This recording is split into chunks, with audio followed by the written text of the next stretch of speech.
My name is Rhys Davis. I'm a product manager at Canonical, and I will be talking about highly available Kubernetes on Raspberry Pis today. So, Canonical's distribution of Kubernetes is MicroK8s, a lightweight Kubernetes that is pure upstream. It's fully CNCF conformant, and there's no vendor APIs added. With MicroK8s, you just get Kubernetes. The additional benefits come from these things you see here: minimal operations that we provide. That means everything in MicroK8s is just one command away. You don't have to deal with a lot of complexity of normal Kubernetes. Everything is a single command to enable your add-ons, and you don't need to use any config files to get going. It comes in an efficient package. All the Kubernetes binaries are packaged up, so you run a single command to deploy and install, and you're off to the races. You can install it as a standalone single instance, or you can run it on multiple nodes and cluster these nodes together in a production-grade Kubernetes cluster. MicroK8s supports x86 and ARM architectures for your home workstations and for your Raspberry Pis, which is what we will get into in a little bit. There's a big focus on security in MicroK8s because of the efficient packaging. MicroK8s enables you to run Kubernetes in an immutable container, no moving parts, with increased security and much simpler operations. And finally, it's opinionated. What this means here is inside the MicroK8s package, we also add the most popular tools from the Kubernetes ecosystem: your Prometheuses, your Grafanas, service meshes, even Kubeflow. So with a single command, you can do MicroK8s enable any of the features you see here today. Your networking add-ons, you can go logging and monitoring with Prometheus and Grafana and Jaeger and Istio. You can do some GPU acceleration on NVIDIA hardware, load balancing with MetalLB. You can use Juju and Helm for day 0 and day 2 operations. And as I said before, for your AI and ML purposes, you can use Kubeflow. As some examples, of course. And all it takes is a working MicroK8s, and MicroK8s enable foo, whatever it is that you can enable that you want enabled. So just quickly, I'm going to cover what's new in MicroK8s 1.19, 1.19, however you want to say it. Some features you might not have known about since then. The biggest thing here, though, is MicroK8s now provides high availability, which is 0 operations and self-healing Kubernetes clusters out of the box. This means we have effectively added the ability for the data store in a cluster of 3 or more nodes to be automatically distributed across the nodes, and in case of failure, the form of the data store is automatically managed to self-heal. Before 1.19, we just had a clustering, so you could run add node on the first node, which would then host the Kubernetes API, and you could run join on the other nodes to become worker nodes that join the cluster, but the API would only be on the first node. What we have done with high availability is made the database distributed and embedded it into the API server. So now the database and the API are going in pairs, and the API server is distributed across the whole cluster. You can think of it like this. If you had a 2-node cluster, it's not HA. If one goes down, it's not highly available. If one goes down, you have one left. But when you add the third, you start distributing the database. The first node becomes the leader, and the other 2 become voters. So what's important here is it means all the database events that happen automatically. Users don't have to worry about anything except running the join command. And this is what we mean by 0 ops. The Kubernetes data stores the state of the cluster, so everything related to the database is fully transparent. This is what we mean by high availability and 0 ops. Self-healing is then about how the system reacts to failure. So if I fail the first node being the leader node, a voter node is then promoted automatically to be a leader, and any extra nodes become voters. We won't go into too much detail of the mechanics of that now. You can read the documentation, or perhaps there'll be another webinar explaining it if we get enough commentary about how high availability works. But for now, let's keep it high level. So what is high availability in MicroK8s? It's simpler, smarter, stronger Kubernetes. It improves robustness, so the cluster withstands node departure due to hardware failures or network issues. If one goes down, another one fills its place. It brings simplicity, so one command adds a new node to the cluster. It's as simple as that. The 0 ops, like I mentioned before, so database maintenance is fully abstracted from the user. Self-healing, database member nodes or members are automatically reassigned to the most suitable nodes in case of node departure. Okay, so no drops from fails, and they're minimal and performant. So the database DQ-Lite we use DQ-Lite instead of etcd, which reduces the footprint and improves the long-term performance. Okay, so that's MicroK8s. Before we get into the demo and how these things work, I'm going to give a little bit of a high-level bit of context. Enterprise Kubernetes started as a Google project and really evolved and matured in the public and private cloud spaces. We are now seeing more and more use cases of Kubernetes in microclouds and IoT. I hear you asking, what is a microcloud? And why is it separated from IoT? I know you're asking, so it's because we believe edge computing distills into two separate technologies or categories. First, microclouds, where you inherit the basic principles of clouds, but you have them at a scale and that's distributed at the edge, and so the cloud is dispersed, if you will. And then you have IoT, which is more of a single device or appliance that gives you specific functionality in specific ways in a specific place. Okay, the first two sections here, public and private clouds, are well understood and mature, but for microclouds and the Internet of Things, IoT, things are just now conceptualizing in that domain, and businesses are now starting to think about their requirements with Kubernetes in these spaces toward the edge. So our solution here around microcloud and IoT comes with MicroK8s. One of the reasons we believe Kubernetes is a great solution for this space is because it answers a lot of similar and new questions that you have in the cloud. Here, workloads need to be more robust and secure and yet still accessible. Things need to be decentralized in case a factory hub is down, something like that. They need to be low latency, running on less than optimal hardware, which is normally the case at the edge. You need to distribute workloads for the same reason as you do in the cloud, and at the edge, there are bandwidth restrictions of the kind you just don't get in the public cloud with the communication deficiencies, bandwidth problems, all those kinds of things.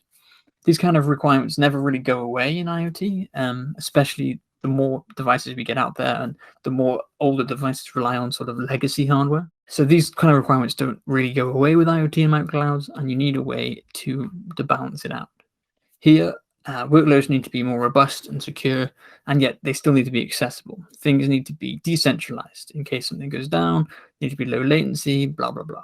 MicroK8s on Ubuntu goes a long way to solving these problems. It's small enough that it fits on a small single board form factors, and it paves the way for using fully functional cloud-style, well-developed technology at the edge. I think what you could do with Kubernetes, a full-blown Kubernetes, and move that to this kind of scale. Folks are going to expect an array of apps at their fingertips, and the likes of which we have online on our phones and on our desktops already. And we're going to start expecting them at the edge as well. And developers are going to need a way to orchestrate these apps in a simple and robust way where they can replicate the experience people have on their phones and their desktops or soon to be in the cloud at the edge. Enter the MicroK8s on the Raspberry Pi. Now, while Alex can't be here as the product manager to talk about his love for MicroK8s, I can certainly sit here and talk about my love for the Raspberry Pi. At Canonical, we treat the Raspberry Pi as a first-class citizen, and we work with the folks over at Raspberry Pi to make sure Ubuntu has the best possible experience out of the box. We love what they're doing to bring technology to more people and to make computing more accessible. So our support for what they do spans across Canonical, from technologies like MicroK8s, which is what we're talking about today, to the 2010 desktop that we released a couple of months ago that with their help works on the latest Raspberry Pis. You can actually go to ubuntu.com/Raspberry Pi. The link should be in the description to find out more. For now, let's talk about why you're really here, and that's going to be the setting up Pi-hole. So what we're going to do here is relatively straightforward, but requires a lot of steps. This slide is sort of what the result is going to be. Now I'm going to talk through each step and give as much context as I can as we go. You can try and follow along if you already have a cluster ready to go, but don't worry if you don't. This is being recorded, so you can go back, and I'll be publishing it all in a written tutorial next week, or maybe even sooner than that. But if you want to get cracking, please go ahead. And more importantly, if you run into any issues or have any suggestions, do let us know. The links to the MicroK8s Slack channel and GitHub are below, and we appreciate any feedback that you have. Okay, so I cheated a little bit. First thing first, you have to stack them. Well, I think you have to stack them. I guess you don't really. This one is one I made earlier, months earlier, in fact, that I haven't since disassembled. I put this together when I did the first tutorial for MicroK8s on Raspberry Pi. In that tutorial, you can find where I got this neat little rack from and instructions for putting the thing together.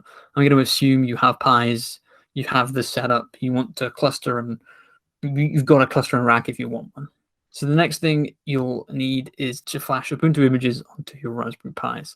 The Raspberry Pi Imager is a tool that the Raspberry Pi people provide. You can get it on Windows, Mac, or Linux, and you can download it from their website. Or if you're on Ubuntu, you can use snap install Pi Imager right now, and yeah, you can get that. What you do when you have that is you select the image that you want. You're going to want Ubuntu server for this process. You want the Ubuntu server image. It's 2004 is the one that we recommend. Just check the architecture you've got there as well. Typically, people are running this kind of thing on Pi 4s or Pi 3s, so you're going to want to look for 64-bit architecture. Select that one. Choose the SD card that you want to put all of this on. Choose the disk, and then just hit write. And it's as simple as that. There are a few other ways out there to get this done, but that's the way I like to recommend. And finally, before we get into some videos, you need to configure the image a little bit. Once it's been written to disk, before you take the SD card out of your computer, you need to go into the system boot directory and edit a couple of files. So the network config file first, on the left-hand side of the screen here. Everything I've skipped over so far, including this part, including the cmd line.txt file you see here, on the right here, everything I've skipped over so far, including that, is accounted for in the tutorial in the description. So that's easy enough. If you haven't followed what I've been saying here, or you want to do this at a later date, just click that link and you can go there. All of these instructions are there. That's easy enough. But the second is unique to here, and I will write it into the tutorial following this webinar, I promise. But just to explain quickly, what I'm doing in the network config file is giving each host its own static IP address, default gateway, and its own DNS. Here you can also add SSH keys, so when the Pi boots, you can log right in, and so you have each image for each node you're going to create. So do this for 3 or more SD cards, put them in your Pis, and we'll get to booting them up. So in step 5 here, we get into the videos. You'll notice the user in these videos is not me, but my good friend and colleague Sid Faber from the Ubuntu Robotics team. He was helping me put this all together and did a great job. So you can see this and more of his tutorials in the Ubuntu YouTube channel in the robotics playlist if you're interested. When I put this together for the tutorial, you'll see my deployment, but for this, we're using Sid's wonderful little screen captures because it just turned out much better. Anyway, on to the show. First, we SSH into the Pi. Sid here imported his SSH keys so we can use key authentication in the future. He did them in the network config file like we talked about earlier. So first things, you SSH in, and then you need to put in a user name and password in the beginning with Ubuntu server. This is just Ubuntu and Ubuntu, but it makes you type in a new password here as well, just for a bit of added security. There we go. And it closes the connection, so it SSHs in again. He needs that password, and voila. Now at this point, Sid goes in and imports his GitHub SSH keys, so we can jump back in. Here we go. Imports his keys, and now we need to set the host name. So for MicroK8s high availability to work, each node needs to have a unique host name, and each node needs to know about the other ones. So to set the host name, you use that host name control, set host name, then whatever the name is, as Sid has done here with micro2, put in your password, and that's done. And then you sudo into the etc hosts file, and so you can let the nodes know about each other. So you go in here, you set the first node at the top here, so this is going to be micro2, which is what he called his first one, and then you add the IP addresses and the names of the other nodes that you're going to use. Make sure you include the IP addresses of the other nodes as well as the one that you're on, which you can see here is micro2, and you can go ahead and do the same steps for the other nodes. So micro2, micro3, and micro4 for Sid here, and you need to do the same additions here, same edits to the other files on the other nodes to make this work, obviously changing that top one to be the node that you're on. So step 6, snap install. So now we've done all of the hosts and we've set the names up, and we're in all of the Pis to SSH into each of them. We can snap install MicroK8s. It's as easy as this. It's just one command, sudo snap install MicroK8s -- classic. You need this extra -- because it's a classic snap and it needs low-level permissions, low-level access. In the future, we're going to bring this to be a strictly confined snap, so you'll be able to drop this little caveat. But for now, it is still classic. Once we have strictly confined, we'll drop this from all of the documentation, so no worries there. Okay, that's them downloading there. Just bear with us. This might be a good time to open some of the links in the description in a new tab, of course, or ask any questions in the question section. I think there's a question section. If I can't answer them here today, please take them over to GitHub or Discourse, and some of the folks developing the stuff will be able to help you out. At the end of this webinar, though, I will be answering a couple of questions. I'm not sure how much time we'll have. But yeah, if you head over there, the right folks will find you instead of me. Okay, so just skip ahead here. Just move this forward a little bit. So everything's downloaded, all the MicroK8 snaps are installed. And the next thing that Sid is doing here is he's using usermod to add the Ubuntu user to the MicroK8s group to give access rights with sudo, so we don't have to use sudo all the time. This does require logging out and logging back in each time to make it effective. Once again, you should do this for all of the nodes, so you go into each of them and do the same thing. If you go in and check, yep, there we go. So logging out, logging back in again per node. Oh, he's just waiting for that one to finish. Let me speed this up a little bit. Yep, the last user mod there. Exit. Okay, great. Once again, do it for all of them. And now if you go in and what's he doing there? Okay, so we can see the groups you've got there.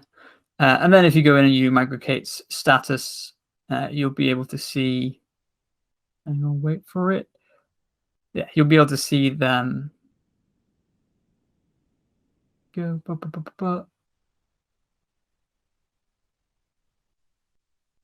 There we go. We'll be able to see you have 3 Pis.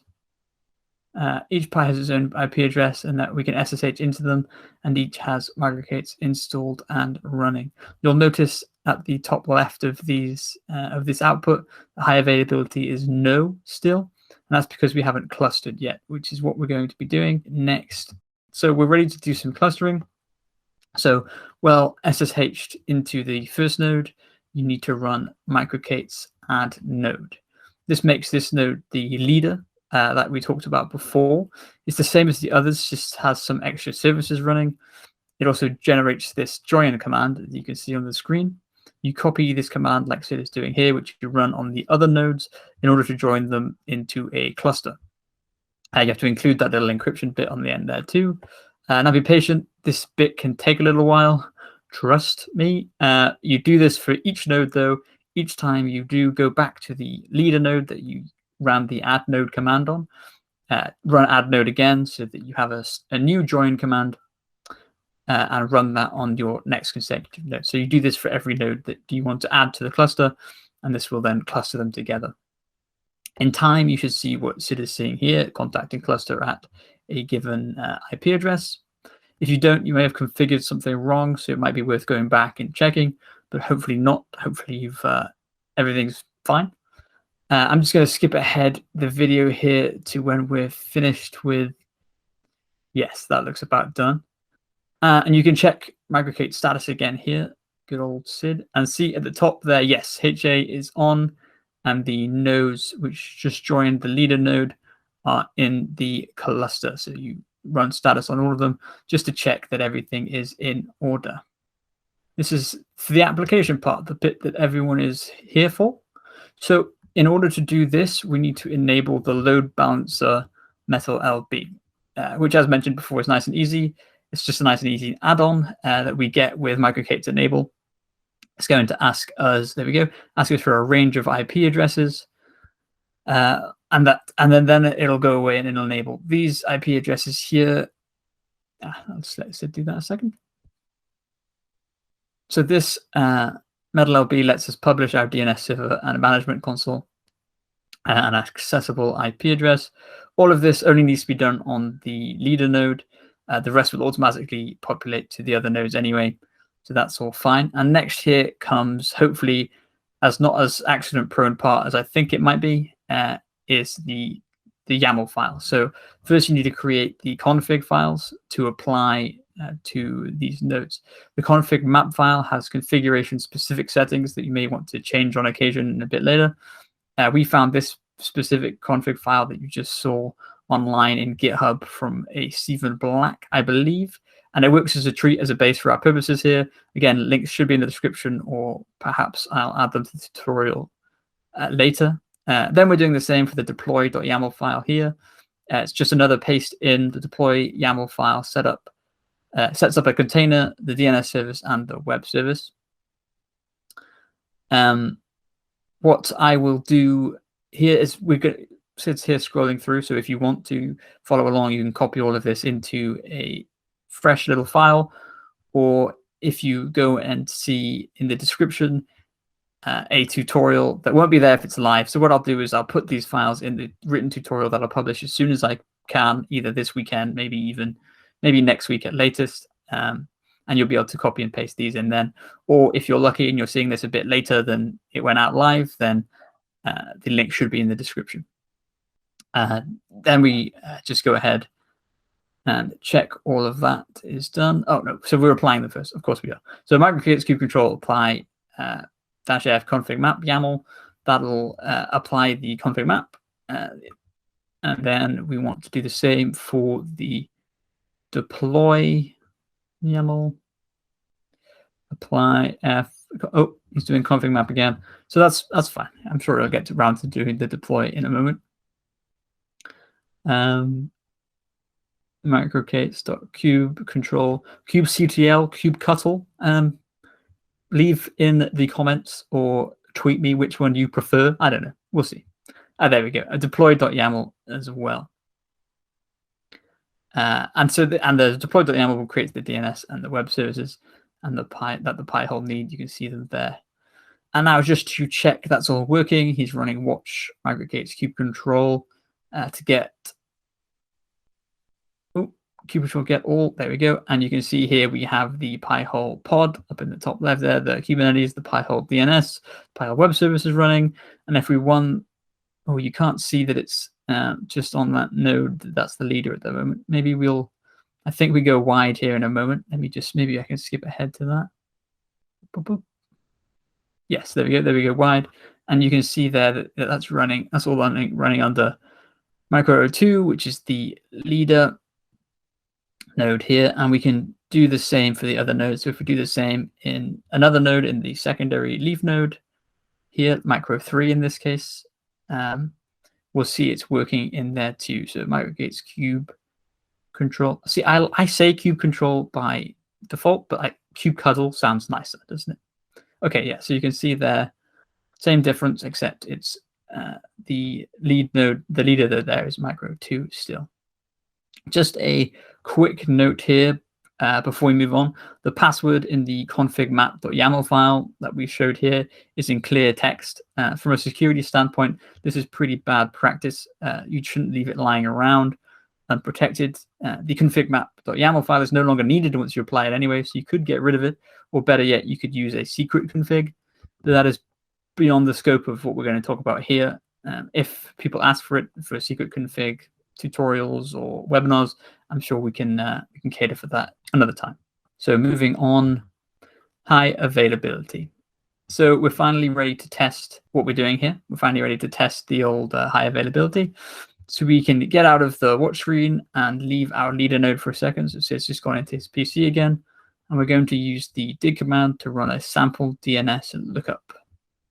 So Sid's just doing that on Google and against, there we go. And he's going to do it against the load balanced cluster IP as well.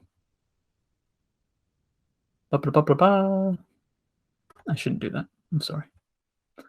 0.1 220, and that works just fine. Now, if we skip ahead to a little bit, he's just going to go ahead and do the DNS lookup again, but this time for something in the block list. The 12724. Thanks for that. This cluster, this lookup should return 0000. Yep, and that's what we configured, and Google returns the actual IP address here. Yeah, there it is. Look, see, you can see the actual IP address is there. Now, if we SSH back into the leader, this is what I think Sid is going to do now. MicroK8s. Oh, no, we're not. We're going to kubectl, kubectl. Oh, you have to do, yep. Yeah, yeah, so we're going to SSH back in to the leader. And this is where we're going to be running MicroK8s kubectl and get all, so we see micro2. Oh yeah, go wide again, good. So MicroK8s kubectl get all, and we see here that micro2 is up, highly available, the pod is running, everything looks good. But now we can delete it. Which is what we're testing here, right? We're testing high availability, so we're testing if the cluster will persist even if we remove one of the nodes. So just MicroK8s kubectl delete, and oh yes, you'll need to include the pod in the name there, and it's deleted. There we go, done.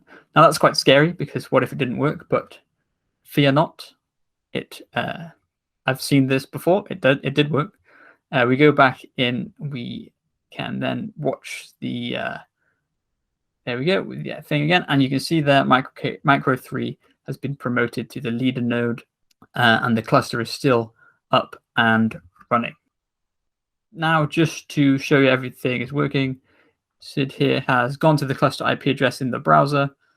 He's using Firefox here, as you can see, and you can see him poking around the Pi-hole running nicely on MicroK8s there. And if that's, yeah, and you can do all your logging in and you can do some extra config there. And that's what we have. The recording, yeah, that's what we have to show you for MicroK8s high availability. The recording will be available soon, if not immediately after this webinar. You might get an email. I'm not sure how this works. But you'll be able to go back through if you think you've missed anything, explore the links in the description, and hopefully have some success with this yourself as well.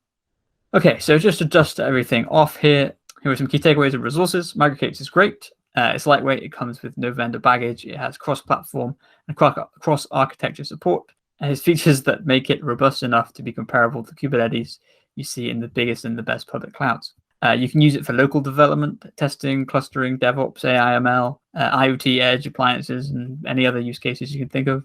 It works for IoT app robustness. You can distribute the load of your IoT applications across computers and be confident that if things go wrong, if nodes go down, it won't matter. Because first of all, MicroK8s is highly available.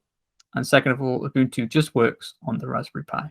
So you can do things like this, like we have done with the Pi-hole today, on any scale and at the edge. So follow the links on the screen for more information about MicroK8s and about Ubuntu on Raspberry Pi. You can say hello to me over there in those places if you like. And yes, I'll go over and have a look at the questions.